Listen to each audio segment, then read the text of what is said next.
सक्सेट। वैसे तो मरे हुए इंसान को जिंदा करने की कोशिश दुनिया में कई वैज्ञानिकों ने की है, लेकिन ये अब तक का सबसे खतरनाक और चौंकाने वाला एक्सपेरिमेंट रहा है। दरअसल साल 1934 में साइंस के इतिहास में कुछ ऐसा हुआ जिसकी किसी ने उम्मीद तक नहीं की। कुदरत के नियम को चुनौती देते हुए बर्केली के एक वैज्ञानिक रॉबर्ट ई कॉर्निश ने एक मरे हुए जानवर को जिंदा कर दिया।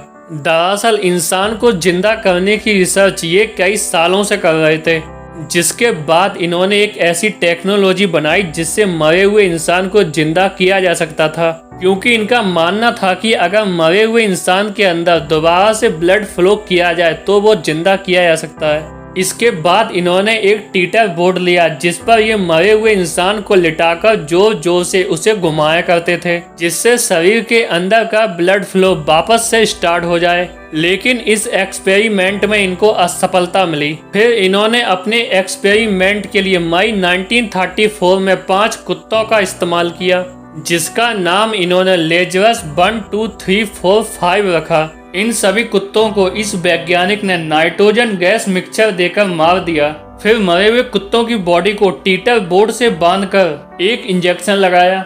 इसके बाद मशीन से उनके मुंह में ऑक्सीजन सप्लाई की गई।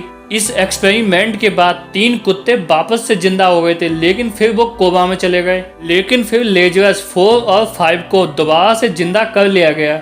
इसमें 4th डॉग तो बिना सहारे खड़ा नहीं हो पाया, लेकिन 5th डॉग नॉर्मल हो गया। लेकिन इस एक्सपेरिमेंट में कुत्तों का यूज करने पर इन्हें लोगों और मीडिया का काफी विरोध सहना पड़ा। इस एक्सपेरिमेंट के बाद इनको मैड साइंटिस्ट कहा जाने लगा। और आपको बता दें कि इस एक्सपेरिमेंट के ऊपर एक मूवी भी बनाई गई है जिसका नाम लाइफ रिटर्न्स है।